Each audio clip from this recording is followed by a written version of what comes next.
It's time to review a watch from Erebus, the king of darkness. And who is behind this evil creation? Hello. Oh, it's Jody. Yeah, let's get into it.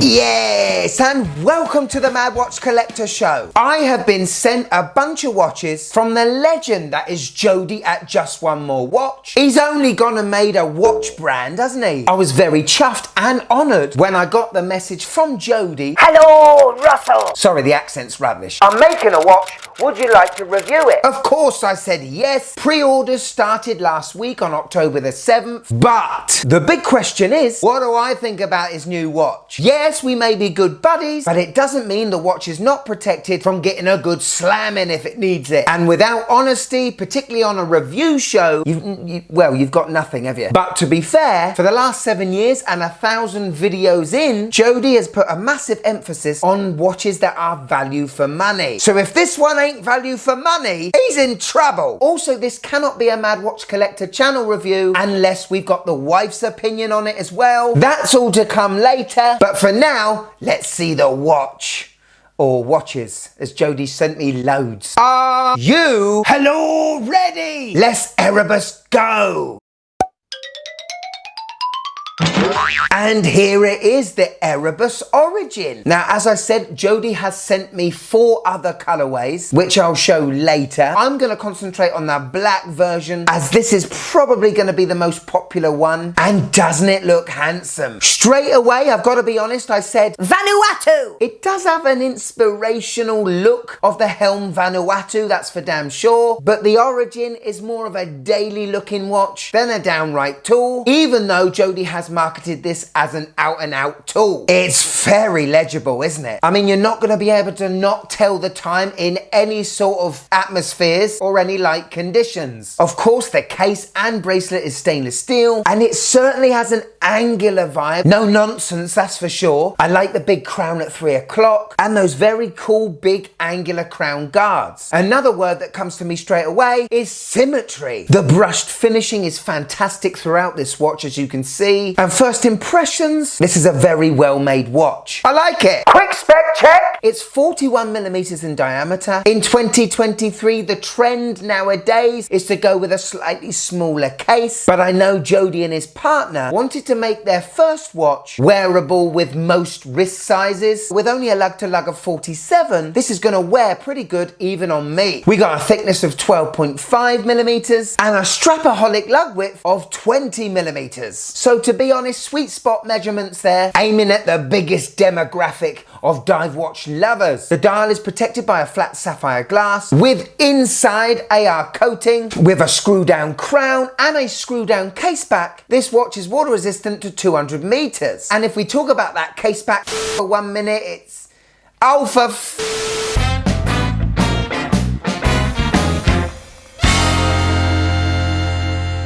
Oh no, darling, I've done it again. I've got another dribbly patch on my trousers when I went for a wee. Ooh. And welcome to another edition of the Design House, where today, a fancy Dark Lord watch, the Erebus Origin. Let's take a look. Well, I am told that in the prototypes this has been etched, but I am assured that it is going to be something called oil press, which I have never heard before and must take down because you never know when I'll be needing oil pressing. But a very good picture of the logo, and inside we have the venerable NH35. But all the good things around: water resistance to 200 meters, rather simple, and I would have liked to display Caseback, but we can't add everything, can we? It's a screw-in affair, and really there's not much more to say. A good solid go. I'll see you next time for another edition of the Design House. Cut. Oh dear, still not dried. Dear, we need the hairdryer. Could you just click that like button, please? It really helps the channel. Thank you. Okay, on to the bezel, and we've got 120 click unidirectional. I really love that brushed ceramic insert with the loomed numbers. It does remind me of a Tudor Pelagos FXD's bezel, but how will it do in the World Bezeling Federation? Hi, I'm Kurt Santana, and you're watching the World Bezeling Federation.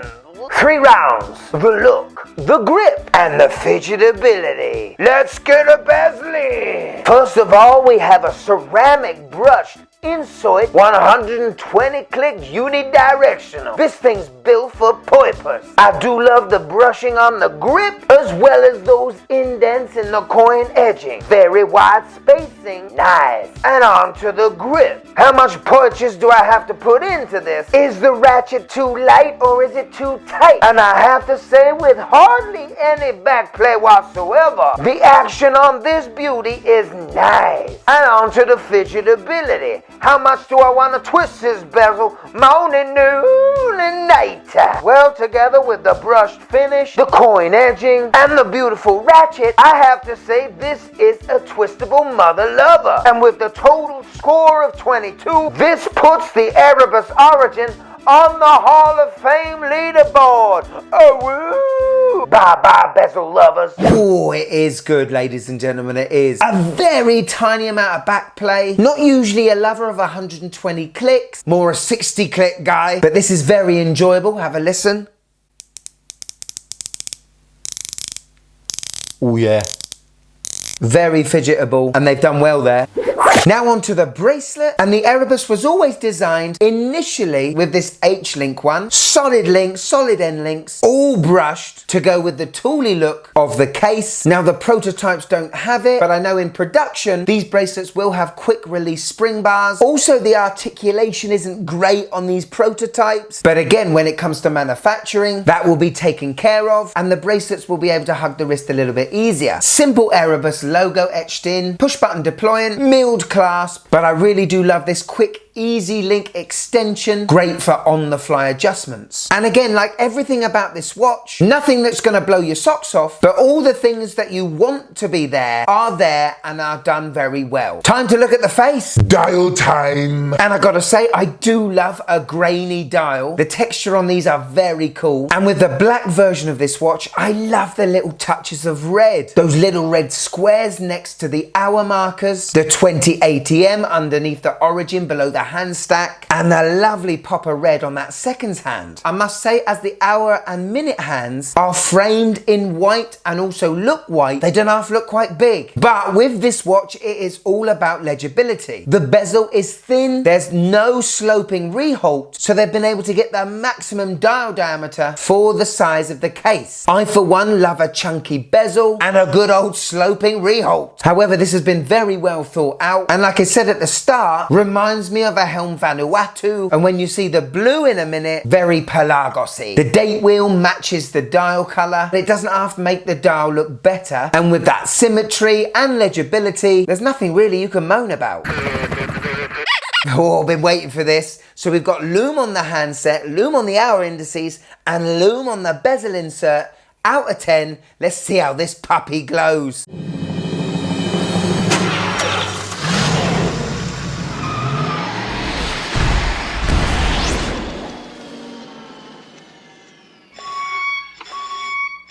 Woof! That is definitely one of the brightest watches I've ever reviewed. BGW9. It's pretty phenomenal. Okay, the elephant in the room, or the movement elephant in the room. Yes, in 2019 and 2020, the NH35 was being used left, right and centre by all companies because A, it was affordable, serviceable, reliable. But in 2023, you do see the NH35 being used a lot less because most watch enthusiasts nowadays see the NH35 as the entry-level basic starter movement. Brands have noticed that, have moved away away from the NH35 and gone with the likes of a Myota that are able to give you a higher beat rate. I, for one, would have loved a movement like a 9015 inside this bad boy. However, this is Jody and his partner's first watch. They want to establish a company, a brand, and I can see why they chose the NH35. There aren't many of these that are going to break down, that's for sure. Proper workhorse in a proper workhorse looking tool diver. Operating the watch, well, yeah, it feels like 2020 again. It's quite a light feeling when you wind the crown, and it's at this point I'd like to talk about the crown. I really love the design of the bezel, still with a coin edge, but the edges are quite far apart. The crown's coin edge looks a little bit off. I would have loved to have seen a crown that looked like this bezel grip. That would have been cool. But anyway, that NH35 wind, pull out to the first position and we can change that date. Pull out all the way. This watch is hackable and we can set the time. The unscrewing and screwing back up again is very satisfying, and this watch is very easy to operate. Hello. On my 6.5-inch wrist, and this watch doesn't look too bad. There's a lot of dial on this watch, which is why I always try and steer clear of skin divers with those thin bezels, but it definitely looks ready for action, doesn't it? Look how legible it is. And with no shiny parts on the bracelet or the case, the eye's attention just goes straight to that dial. Outside, the legibility is superb, and really, you can't really moan at this one, can you? So there you go, the Erebus Origin. Positives, right, first of all, we got to talk about the price, haven't we? Right now, you can pre-order this watch for $299, which works out right now around £244. You must remember the import tax though, people. Still, from all that you've seen in this review, it is definitely value for money, isn't it? Anyway, I love to see a watch with an all-brushed case and all-brushed stainless steel bracelet. It's at this point I've got to show you the other bracelet that you can buy, and it's a flat link one. Very good for us small wristers because flat link bracelets tend to drop from the case. Personally, if I was to buy this watch, I'd buy it with the flat link bracelet over the H-link one. It's just my preference and my size wrist. But it's fantastic that the brand offers you those two choices. Now, when it comes to negatives, it's only my personal preferences. Such as the crown, it would have been great if it looked the same as the bezel grip, just to keep the continuity. The other thing for me is the movement. Personally, for me, I think it's a little dated, but you can see why Jody has used it. He's reviewed thousands of watches with the NH35 inside, and he knows how reliable it is.